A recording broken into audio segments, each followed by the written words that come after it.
नमस्कार, मैं शगुफ्ता खान और आप देख रहे हैं हिंद न्यूज़ .live का खास एपिसोड। आज हम बात करेंगे एक ऐसे शख्स की जिसे ऊंची जाति के लोगों के कुएं का पानी तक पीने का अधिकार नहीं था। पिछड़ी जाति के उत्थान और उनके अधिकारों के लिए लड़ने वाले भारतीय संविधान के जनक कहे जाने वाले समाज सुधारक डॉक्टर भीमराव अंबेडकर की। भारतीय समाज में सबसे बड़ी विडंबना यह रही है कि खोखले मान्यताओं और जाति के आधार पर एक दूसरे से दुर्भावना और कलेश की स्थिति को उत्पन्न करता है, लेकिन शिक्षा और तार्किक शक्ति से मनुष्य आज के समय में इन सब से ऊपर उठा है। जब भी कभी अछूतों का जिक्र होता है तो भारतीय संविधान के जनक और भारत गणराज्य के निर्माताओं में से एक डॉक्टर भीमराव अंबेडकर का नाम जरूर आता है। डॉक्टर भीमराव अंबेडकर का जन्म 14 अप्रैल 1891 को ब्रिटिश भारत के मध्य प्रदेश के महू नामक स्थान में हुआ था।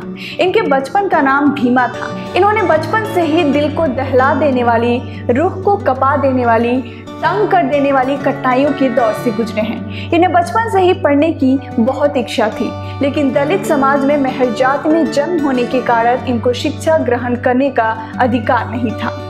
स्कूल में बच्चों के साथ इनको पढ़ने नहीं दिया जाता था।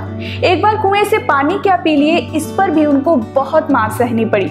उस समय केवल छूने से ही नहीं बल्कि परछाई और आवाज से अपवित्र का दर्द जो उनको सहना पड़ा, यह दर्द इनकी जिंदगी में लीडरशिप को बिल्ड करने में बहुत बड़ा रोल प्ले किया। सायाजी महाराज नाम के एक राजा थे जिन्होंने इनकी तकलीफ को समझा और उनके पढ़ने की इच्छा को देखकर इनको स्कॉलरशिप दी ताकि शहर में जाकर लंबी पढ़ाई कर सके। 1907 में उन्होंने मैट्रिक पास की और 1909 में बॉम्बे यूनिवर्सिटी से इंटर और 1912 में राजनीतिक अर्थशास्त्र में BA किया। इनका विवाह बचपन में ही रमाबाई से हो गया, जिनसे 5 बच्चों का जन्म हुआ, लेकिन उचित इलाज न मिल पाने के कारण एक के बाद एक 4 संतानों की मृत्यु हो गई। कुछ समय बाद पत्नी का भी लंबी बीमारी के कारण देहांत हो गया। 1913 में उन्हें 3 साल के लिए बड़ौदा राज्य सरकार से न्यूयॉर्क के कोलंबिया यूनिवर्सिटी में मास्टर्स के लिए छात्रवृत्ति प्रदान की थी, जिससे उन्होंने 1915 में political science, economics, history, sociology में MA और उसके बाद PhD किए। वह भारत में अपनी जाति के पहले ऐसे व्यक्ति थे जिन्होंने कॉलेज शिक्षा प्राप्त की थी। 1916 में लंदन स्कूल ऑफ इकोनॉमिक्स चले गए। वहां उन्होंने अर्थशास्त्र की डॉक्टरेट थीसिस पर काम करना शुरू किया। इसके बाद बड़ौदा राज्य में सेना सचिव के रूप में काम किया, लेकिन भेदभाव के कारण अपनी नौकरी छोड़ दी और लेखाकार के रूप में कार्य करने लगे। भारत के संविधान निर्माण में अपना महत्वपूर्ण योगदान देने वाले अंबेडकर जी का राजनीतिक सफर 1926 में शुरू हुआ। दलितों को कुएं से पानी पीने का अधिकार दिलाने के लिए 1927 में सत्याग्रह पर निकल गए। दलित औरतों को पांव ढककर साड़ी पहनने तक का अधिकार नहीं था।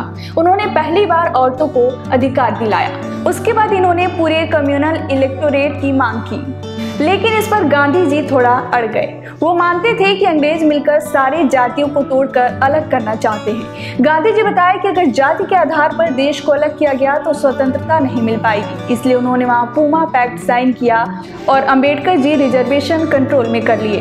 1942 से 1946 तक अंबेडकर जी श्रम मंत्री के रूप में सेवारत रहे। 1947 में हमारा भारत देश आज़ाद हुआ और संविधान निर्माण के बाद सरकार ने देश के प्रथम कानून और न्याय मंत्री के रूप में भीमराव अंबेडकर का चयन किया। इसके बाद इन्हें देश के नए संविधान निर्माण के लिए 29 अगस्त 1947 को मसौदा समिति का अध्यक्ष नियुक्त किया गया।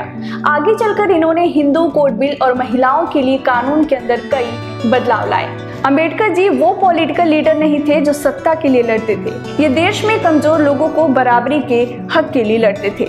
14 अक्टूबर 1956 को भीमराव अंबेडकर ने हिंदू धर्म त्याग कर बौद्ध धर्म अपनाया।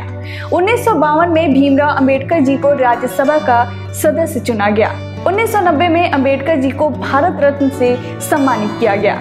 2004 में सबसे पहले Colombian ahead of their time से नवाजा गया और 2012 में द ग्रेटेस्ट इंडियन से सम्मानित किया गया। डॉक्टर भीमराव अंबेडकर जी की मृत्यु 6 दिसंबर 1956 को हुई थी। इसका कारण मधुमेह रोग बताया जाता है, लेकिन इनकी मृत्यु वास्तविक रूप में कैसे हुई इसकी जानकारी सही से नहीं हो पाई है। आज के एपिसोड में बस इतना ही। मिलते हैं कल शाम 7 बजे एक नए एपिसोड में एक नए हस्ती के साथ। तब तक के लिए बने रहिए हिंद न्यूज़ .live के साथ। जय हिंद, जय भारत।